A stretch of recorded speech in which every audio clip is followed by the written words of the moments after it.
And I gotta get back to my alt screen. Alt tab, motherfucker. This is way too complex. Why isn't this doing alt tab? Yeah. You know what? It's a keyboard. It's fucking dead. Wait, it's picking us up on the mics even though I'm muted. Well, that's crazy. Oh, what? That's because you got the mix minus something screwed up. So we're gonna have to be quiet.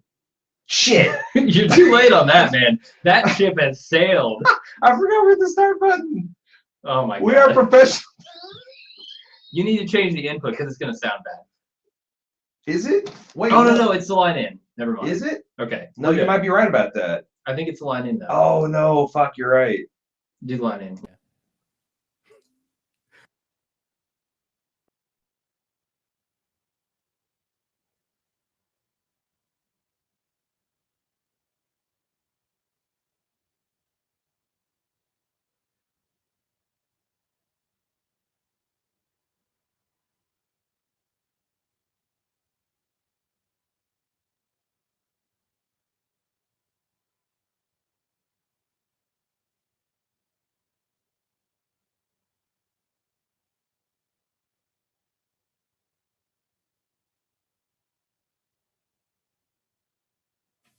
Welcome to Better Cast Saul, the officially unofficial podcast for Better Call Saul on AMC. I'm Jim.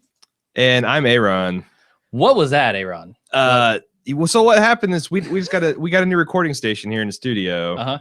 And we just realized right before we had to go to air that I forgot to transfer some of our overlays and stuff. So I'm like, oh, no problem, man. You just mute it and I'll make this paper. It'll be kind of funny. And, we'll go on. Sounded like a good idea. And then we just fucked it up because we didn't have the...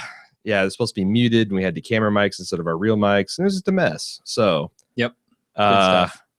Yeah, I hope the people watching at home are entertained because I sure was. All right, we just finished watching episodes 1 and 2 of Better Call Saul. Yep, Uno and Mijo, brand new show. I'm gonna ask you, do you want to talk about the directors and all that shit? This is more of an instant cast. This is just our impressions. I can tell you right off the top of my head. It is Vince Gilligan directed the first one. Michelle McLaren directed the second. And I know who the writers are. Vince Gilligan, Peter Gould.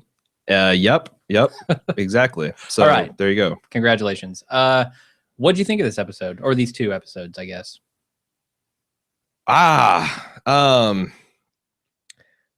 There's a lot. This has got a lot of promise. This is a good show. It's a good show.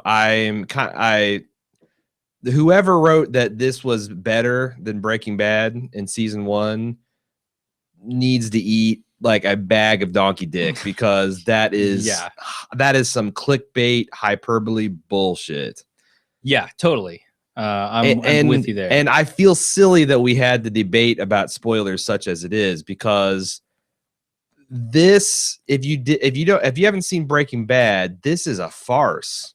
Yeah, like that stretch with Tio just doesn't make. I don't think it makes a lick of sense. It just plays like unless you intimately know that character. Yeah, and then which case and his relationship with Nodo specifically, like yeah, I take back everything I said over the last cast where we were arguing about whether or not we should talk about spoilers because we have to talk about spoilers. Sure, if we don't talk about spoilers, there's nothing to talk about on the show. I felt yes, this so many because almost nothing happened here. All they did was show a little bit of Saul's character and get Tuco together with him. Yep. That's it. And in Jonathan 2 hours Banks. of TV, if you go to Breaking Bad and you watch 2 hours of that show, a man has cancer and is cooking methamphetamines with his high school dropout student and killed a man already. And it killed a man, 2 men in the pilot. No, 1 man. To be fair, just killed 1 man. Yeah. The second is coming. And then I was like, so I don't think the show... crazy. It's crazy. The pacing on this show is not good. I feel like what happened is Sony came in and said to the writer's room after they just polish off the season and said, aha, we're done. We put the stamp on it. They come in, they say AMC ordered another episode, and they go, all right, double it. Double everything. Like, take the episode, just double it. So, it's funny because I was really digging the show, and I think we were 15 minutes into Mijo. And I said, like, what do you think so far, man? I'm really digging it. And he goes like, yeah, I don't know how much it feels like Breaking Bad, and they're just taking too long.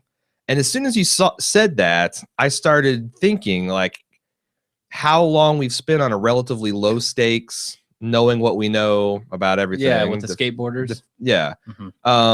That, yeah, you're right. The pacing did seem off. It's not now, and the tone's not like Breaking Bad, but I feel like there was a lot of scenes that really screamed Breaking Bad to me. Like our introduction to Saul's office. Oh, yeah. With the overhead in the pipes angle. Saul's office here is what his waiting room is in his next office. A lot of stuff in Tio, like in the garage when things got tense and the gun was drawn and the music started. Was that a gun? It looked more like a cannon. Yeah, I don't know. Again, I'm not a gun fancier. I just like shooting them. But I don't, it's like a Taurus Judge. That's like one of the biggest fucking hand cannons I've ever seen. But that felt very Breaking Bad-y. And I can already tell, I don't know if they're going to keep this up, but I can already tell like the Justice montage or the Saultage is going to be very similar to the cooking montages, that they're just one of the high points of the entertainment and enjoyment. But I kind of, as that montage went on, as awesome as it was, I'm like, man, you are burning through a lot of primo Saul. You are. I will be super impressed if they can rip something like that off every episode or every other episode, where it's just, you just get these snippets of sentence to make you realize, wait, plead to the sheep? Plead to the sheep? What the fuck? What? He's guys fucking heads, desecrating corpses, fucking sheep. That song, which I hate that Saul, you better call Saul. It's so indulgent and just goes on forever. And they saw fit to play its entirety tonight. That's what the show is, though, man. I felt like this is only Breaking Bad in setting and style. This is not Breaking Bad in tone at all, because not so far. This is more Saul in tone. Like watching this show is what it's like to be Saul grinding out these $700 definitive cases. Like I don't know. I think it's the material with his. It's okay. I was not impressed with the first 2 episodes, honestly. I was waiting for it to hook me, and every time I thought that it had hooked me, it kept going with a scene that I was not invested in anymore, that I just wanted to be over. See, I liked it a lot more than you, because I felt like it was a pleasant Sunday drive. Like, I really like these characters. I miss these characters. It was fun to watch them interact. I do enjoy parts of it, yeah. And I thought that was, all that stuff is really cool. And kind of seeing Saul be shaped into the man we know he's to become. I tell you what, the best part of the episode, and art on a whole other plane than anything else we saw, was the first 10 minutes. The Omaha montage of him. And they did so many really cool, effective things in that. It's, you know, his just daily, speaking of grind, his daily grind. And, you know, we see how much hair he's lost, and he's just living this gray, dull existence. And that one tough dude that's got like the weirdest, hey, I know that person and I have affection for them. Like, is it that, or is it I want to murder that person over there? I'm going to gain her trust and take her to the trunk and my trunk. Yeah, no, I love that opening scene. It felt very much like the teddy bear scenes, like the poolside. Kind of all super cut. Yeah, it felt a lot like that, and I wonder where they're going with that. You know, are they going to kind of, how are they going to unfold the different characters that Saul or / Jimmy is, you know, Slippin' Jimmy McGill. Sure. I think that could be interesting. Yeah. Oh yeah. I just felt like it dragged too much for me, but the fun parts were really fun. Yeah, for sure. And I think that's kind of that intro where he was kind of going through his own long, dark, granite state of the soul, you know, because it's kind of cold and he's got this kind of shabby, I guess, comparatively. Although, when has Saul ever had a glamorous lifestyle? He's had a sweet ride and some decent suits, but his what he upgrades to from this boiler closet, it's not even a boiler room, it's a boiler closet in this nail salon, to the strip mall, it's not that much better. It's not classier. It's bigger. It's capable. He still very much feels just like low rent lawyer the whole time. I feel like he might get better at his lawyering skills. Although he's pretty damn good. Like, did his negotiations with Tuco pass into farce for you? No, not quite. Okay. I kind of expected it to. I didn't think going into that scene that I would buy Tuco being talked down from anything. But I felt like they'd really not walk that knife's edge to show like, this is Tio not Like Tio hasn't started a meth yet. I don't think. Not Mhm. Tio, Jesus Christ. Tuco. Yeah. Tuco, Tio, Mio, Uh-huh. Abuelito, or This is your Abuelito. dream scenario, right? I know. here. It's my Waterloo. Welcome to my hell. I don't even remember what I was saying. But no, You were saying that the way he got talked down from that. he's not the crazy Tuco, but you can see the seeds of his paranoia already. Yeah. And the one guy who's not No-Doz or the other guy, who is the other guy? It's not Jesus, is it? I don't know his name. But anyway, it's the guy that's not No-Doz. Yeah. The third guy who's really seems like he's got his shit together and who is able to talk to Tuco in a way that he needs to be talked to kind of keep him not from doing crazy stuff. Yeah. You can see however that guy he left his gang, and maybe we'll find out. That'd be kind of a cool origin story. Sure. This is the downfall of Tuco, and that's kind of fun to watch. And also, it's believable that this Saul Goodman could say these things to Tuco, and the judge and that kind of flattery and giving him the respect. Yeah. And the fact what it was all about. His 3 lieutenants, they don't really want him to kill these guys in the desert over this either. No. Especially, I think the other guy, so there is clearly a hierarchy here, right? I think Tuco is kind of evenly set with the other guy who comes to Saul at the end. Yeah. You think that's another one? Partners. Or it could be family.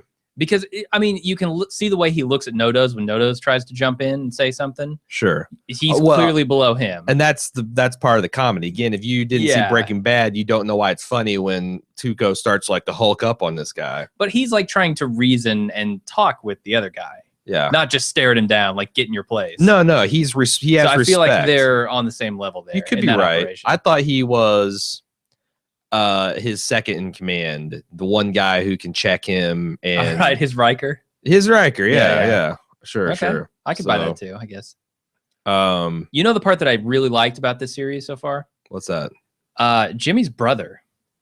I thought very that interesting storyline was super compelling, and I don't really know why. Right. The performances are great on both sides of that. And I kind of want to loathe this guy because he's this Luddite, woo-woo idiot that's being blatantly taken advantage of him. But he's played by at the same time, it kind of feels like he's to be pitied a little bit too. Right. He's stuck in his house. He's wearing space blankets. I don't think he's having a good time with it. I mean, he's Lenny from Laverne and Shirley, right? He's kind of professional at playing a schlub, and it's interesting to see him play a professional schlub. This is a guy who, and I thought there was a funny LA Law joke in that this slick, good-looking, well-dressed lawyer is named, I think his name was Harold Hamlin. Yeah. And that's a play on the Harry Hamlin character from LA Law. At least I think so. Oh, I think you're right. Yeah. That seems you fair. can tell that he's been working him. I mean, he's essentially Snowball. No. Which one? Which is the horse from Animal Farm? Is it Snowball? No, that's a pig. He's the good pig, right? Yeah. Snowball Napoleon. Champ. Shit. There's a bunch of people. It's probably Champ. There's a bunch of people. Old Gluey. He's the old Gluey. He's the fool that's hardworking. That was Mr. Ed, right? Yeah. Okay. And I feel like that's a cool character. Yeah. And it's a really good foil. Or, you got this guy who you can tell Jimmy just wants to scream in his face, "You're a lunatic," but he's got this moral superiority over him as his older brother and as the more successful one, and also as the guy who's not slipping Jimmy. Yeah, the more compassionate one. He's talking about, money being not the issue. Do you have a problem with Saul being slipping Jimmy? That was little. No, not really. Really? He has always seemed very slimy to me. But he's smarter than that seems like. I don't like him being the same species as the 2 redheaded idiots on the skateboards. Okay. That's kind of offensive to me as a fan of the Saul Goodman character. Yes, he's that sleazy, but he's always been smart. And that seems like what an idiot would do to make a buck. So maybe he got hit one too many times by the cars. Then got smarter? I don't that logic doesn't track. No, it took a toll on him for a few years, and then he got back in the game. He beat it, just like his brother's going to. Yeah, I see what you're saying. He got a little mad cow. Yeah. There are so many references to Breaking Bad in this. I saw an article that listed the top 8 or not the top 8. It was like 8 references to Breaking Bad that you missed in Better Call Saul. A, I didn't miss them, and B, there were a lot more than 8. Yeah, oh yeah, and one of the shitload. big ones is the title of Miho. I believe I haven't had a chance to go back and look this, but I think that when Saul first meets Walt and Jesse out in the desert, he's like, you know, did Miho sent you? Is this about Miho? And we're like, who the fuck is Miho? I remember just a couple weeks ago. Like, what the fuck? Well, guess surprise, motherfuckers. It's Tuco. Found out. That's really cool. I like that tie-in. Miho also, if you didn't know, I looked it up because I'm a white boy that doesn't speak much Spanish, if at all. But it means my son. It's like a affectionate thing. So also for a grandson, I guess. I guess, yeah, sure. Okay, that works. The one that I really liked. Are we to take that's Tio's sweetheart? Could be. I think. No. It's his uncle. Yeah, it's his uncle. Yeah. So that's good Christ. It's her that's son?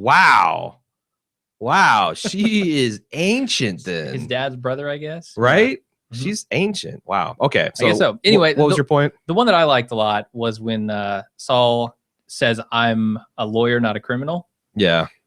And then later on, he's suggesting you need a criminal lawyer, and that's what he becomes. I like that little sly reference to that line. Sure. Even though it's not the same line. Right. They do a lot of that stuff. They play it pretty coy. And I think I like that. Yeah, and there's a lot of Breaking Bad fan. You can tell there's a lot of things where you can hear like Vince Gilligan giggling behind and Peter Gould behind the keyboard. Yeah. Like, what can we do to top the Aztec? And we're gonna. I think there was some sort of metro, probably a geo, some sort of geo.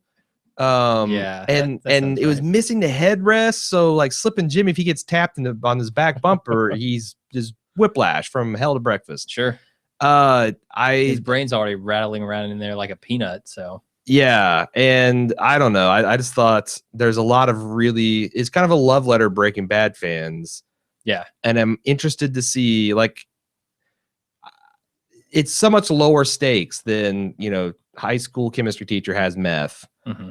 And is dying. Sleazy lawyer becomes a more ethically ambiguous sleazy lawyer. I mean, this is about watching Saul, Jimmy McGill turn into Saul Goodman, and also to decide that he's going to be in the game, as they talked about at the end. Yeah. There's a lot of that can't be as good as Breaking Bad, right? No, and I hope that's not all the show is. I don't think it's gonna be. I think there's a lot of tension to be pulled out of Tuco and Saul. Sure. A ton of tension there. And I think the stuff that they're setting up with his brother and the law firm, I think it has me interested, certainly. That's a really good acted scene.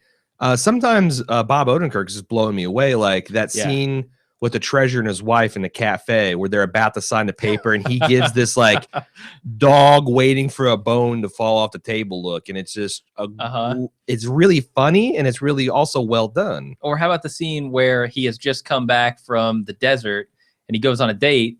Oh my God. And they're snapping biscottis over there. You can whatever that is. You can definitely hear the giggling over the typewriters there. Oh yeah, it's amazing. And that was one of those scenes that actually worked because it was so long. Yeah. Like at the beginning I was thinking, man, this is kind of going on for a while. He's just staring at her cleavage and stuff. Sure. And then they kind of morphed that into something I did not expect, and it worked and they emphasized the redness of her nail, like it's just all blood and snapping bones inside his head, which I thought was pretty funny.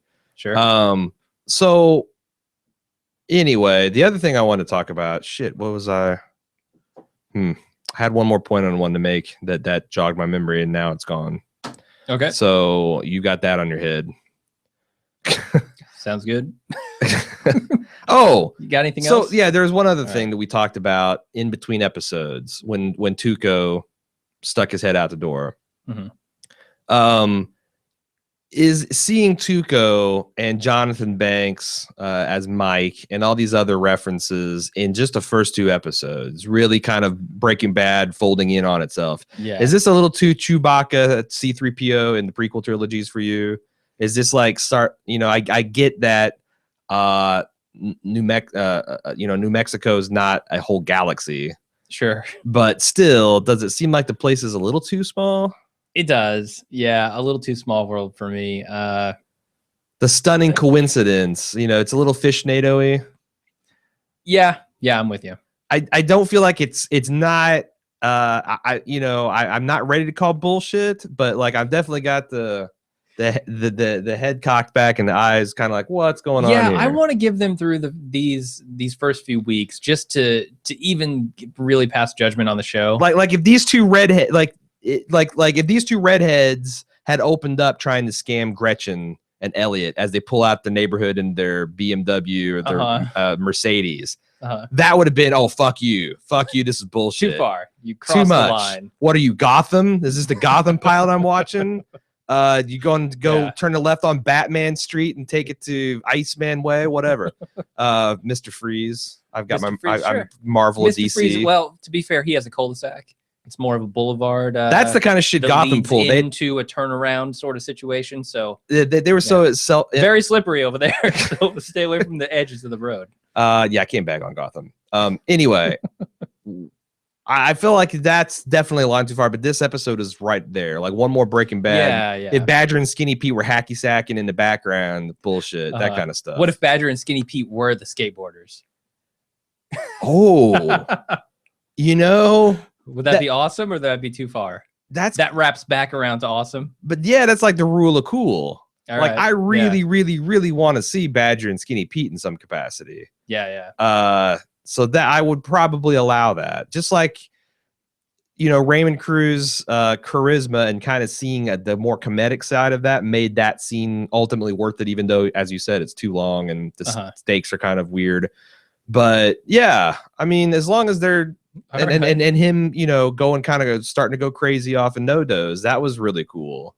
Yeah. And I honestly really liked Saul and Mike giving each other shit. I'm a big Breaking Bad fan. That stuff appeals to me. I'm just like worried that it won't appeal to anybody new. We were kind of talking during the show, like, oh, if you're one of the millions of Walking Dead fans that tuned in to say, because I'm thinking you're a Walking Dead fan, you've never seen Breaking Bad, and you probably get a lot of shit from friends and family members. You're saying that Walking Dead's awesome. Yeah, you gotta watch this. It's amazing. And you haven't seen Breaking Bad. It's so much better. You think Walking Dead's crap if you could see, and you tune in like, okay, I've heard this is as good as Breaking Bad. I'm gonna get on the ground floor. It's silly. It's just set silly up for disappointment there. Without the extra color of knowing the characters and having that affection. I feel like that this just doesn't work if you watch this first. And we talked about it harming its legacy, which I don't think it can, but it could damage people that heard about the Breaking Bad hype train. They don't have Netflix. Haven't watched it. Yeah. They haven't watched it. They said, oh, prequel. I'm going to see what this is all about. Same creative team. And I don't know what you think if that's the first experience. I now feel like I have to go up to everyone I know who in the future says that they don't like Breaking Bad and ask them if they've actually watched it or if they just watched the first 2 episodes of Better Call Saul. Right.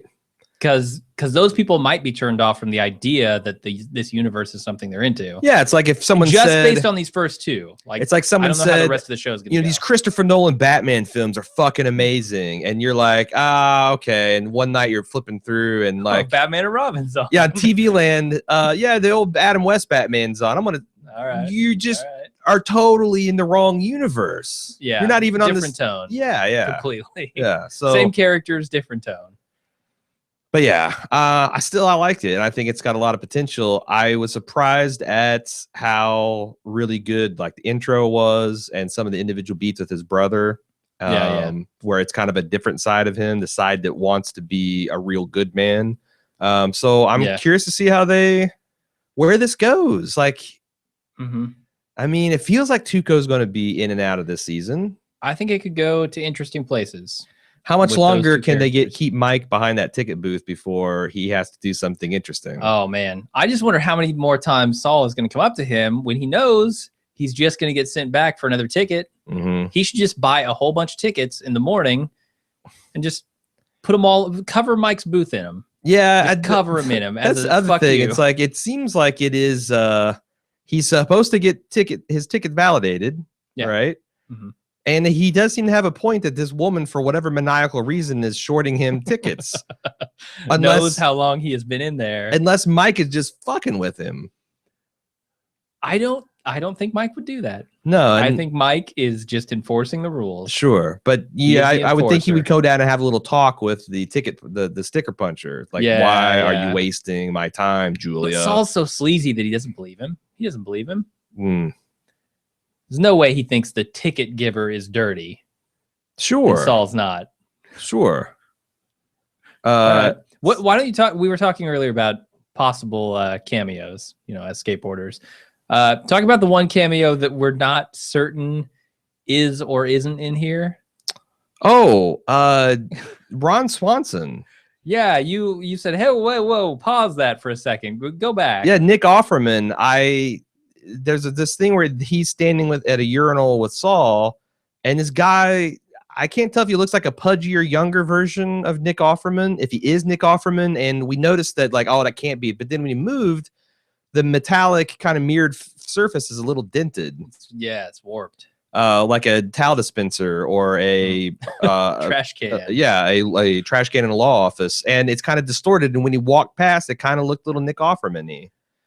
Yeah, I could totally buy that. Yeah, Bob Odenkirk knows Nick Offerman, and Nick Offerman's a big fan, and he'd do a walk on. Be in it. But yeah, it looked very Ron Swanson to me. Also, I've been trying to call ever since the episode's over that phone number. On the matchbook, yeah. Yeah, 505-242-6087, which is just ringing busy. You think Tuco's going to answer?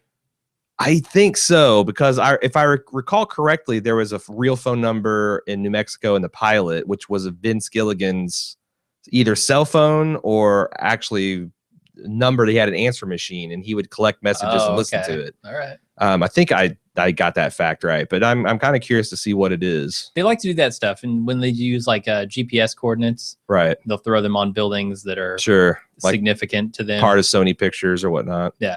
But no, I'm very curious to see what they build on. And I know that the Seppenwalls and the Pawnee Wozniaks and all saw at least 3 episodes, and they all came away fairly impressed. So I wonder if they're, because I'm, like I said, it's good, but certainly not great. I kind of want to see something else in the 3rd episode to kind of have a better sense of what those guys were seeing.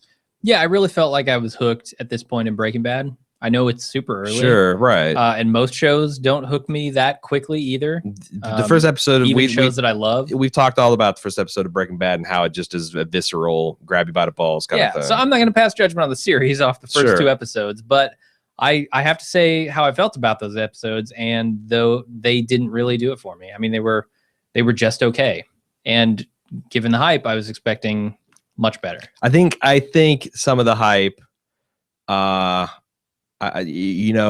don't know whether Alan Sepinwall, because they talked about the fact that a lot of the critics gave Breaking Bad fairly lukewarm reviews. We talked about it in the cast. I read reviews from Sepinwall's archive where he's like, season 1 and 2. Yeah, sure. Cranston's pretty good, but the pacing in this episode felt so slow. And I'm like, what the? How can you say that? I know we're not going to do that episode again. But wow, okay. But I sometimes wonder, this is one of my pet theories, is that TV critics are influenced by each other's opinion, and they also don't like to look foolish in 2020 vision. So I think there's a lot of subtle social pressure, and they would scoff and say, "Oh, you're being silly." But I know I felt it. Like it's much harder for me to hate on an episode twice in a row than it is like if you have a bad one and then a good one, bad one. Like, I think there's a social, you get people saying, "What, are you crazy?" in your mailbox. And it does. I'm not saying I let it happen, but I'm trying to acknowledge their natural biases. And I feel like that between everybody else, the early views, like, "Oh, this is so good," they had to kind of get in that camp. And also a lot of them to a man were kind of like, on Breaking Bad when it came out the gate. So I think, the trouble with that is you can never, like, it's just chance. Yeah. It's just chance and your personal taste. It's like, we can say that these are the best shows ever, but in the end, like, you and I disagree on the best show ever. It's like, but it's just the same way we kind of have a little bit of bragging rights when we get predictions for stuff had to happen, and we're like proud of that, even though it means nothing. People gamble. I don't know if you've been to Las Vegas, but apparently there's this whole just gambling this weekend. There you go. I mean, there's a little element to that. So I that's how I explained the immense hype. Yeah. Because I felt like some of it could have been a little bit more measured. I don't know. I feel like Andy Greenwald had the best review. He was the one that seemed to be more, now that I've seen the episodes, a little bit more on the mark. But I've given Greenwald a shit, but he was the more skeptical of like, this is fun, and if it's felt like a lot of good fan service, and there's nothing wrong with that. But I'm shocked to hear you say anything good about Andy Greenwald. I try to be fair. I try to be just. That's the thing. Yeah. Like a judge. Just like Tuco. Yeah. You are just like Tuco. Have you read Dakota? Are you familiar with Dakota Hammurabi? No, I'm not actually. He says sometimes even Andy Greenwald is right. All right. Perfect. That's our instant cast. Yeah.